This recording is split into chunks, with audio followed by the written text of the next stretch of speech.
पुण्यातील राजगड किल्ल्यावर फिरण्यासाठी आलेल्या पर्यटकाचा मृत्यू. गडावरून उतरताना बुरुजाचा दगड डोक्यात पडल्यानं मृत्यू झाल्याची माहिती. अनिल आवटे या 18 वर्षीय तरुणाचा मृत्यू झाल्यानं सर्वत्र हळहळ व्यक्त.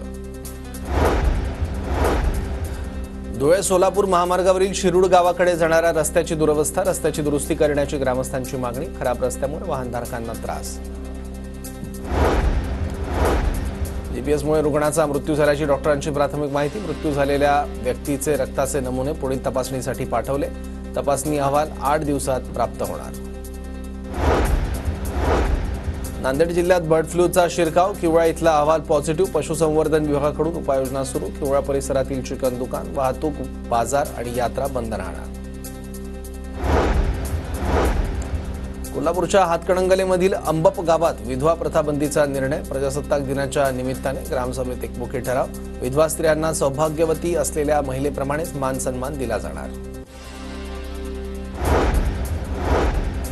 सांगलीतील बसस्थानकाजवळ 50 रुपयांच्या मोबाईल स्क्रीन गार्ड खरेदीवरून तरुणाची हत्या. पोलिसांनी संशयित हल्लेखोराला ताब्यात घेतलं.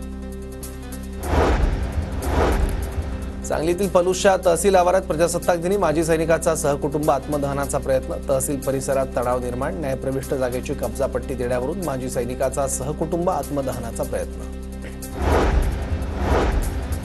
धुळ्यातल्या महापालिका हद्दीतल्या 5,500 थकबाकीदारांना पालिकेची नोटीस. धुळे पालिकेच्या वतीनं पाणीपट्टी वसुलीसाठी मोहीम सुरू. नागरिकांना कर भरण्याचं आवाहन. सातारा पाटण पंचायत समिती आणि उपजिल्हा रुग्णालयाला लोकनेते बाळासाहेब देसाईंचं नाव, तर औद्योगिक प्रशिक्षण संस्थेचं वत्सलादेवी देसाई असं नामांतर. पालकमंत्री शंभूराज देसाईंच्या हस्ते नामांतर संपन्न. जळगावच्या पाचोरा बाळत परिसरात केळी पिकावर कुकंबर रोगाचं सावट. रासायनिक कीटकनाशकांची फवारणी करूनही उपयोग नाहीच. यामुळे केळी उत्पादक शेतकरी अडचणीत.